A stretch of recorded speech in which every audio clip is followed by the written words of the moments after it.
You ask Tiger to solve. This deals with linear equations with one unknown.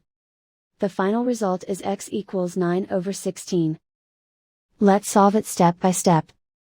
Simplify the expression. Multiply the fractions. Expand the parentheses. Multiply the coefficients. Simplify the arithmetic. Break up the fraction. Find the greatest common factor of the numerator and denominator.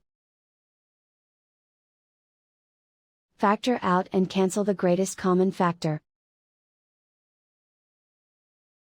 Swap sides.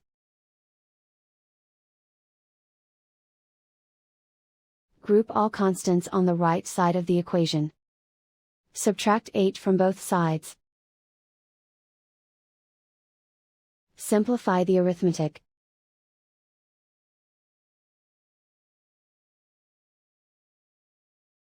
Isolate the x.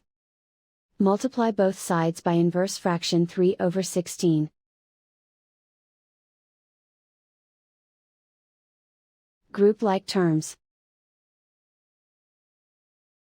Multiply the coefficients. Simplify the fraction. Multiply the fractions. Simplify the arithmetic. And so the final result is x equals 9/16.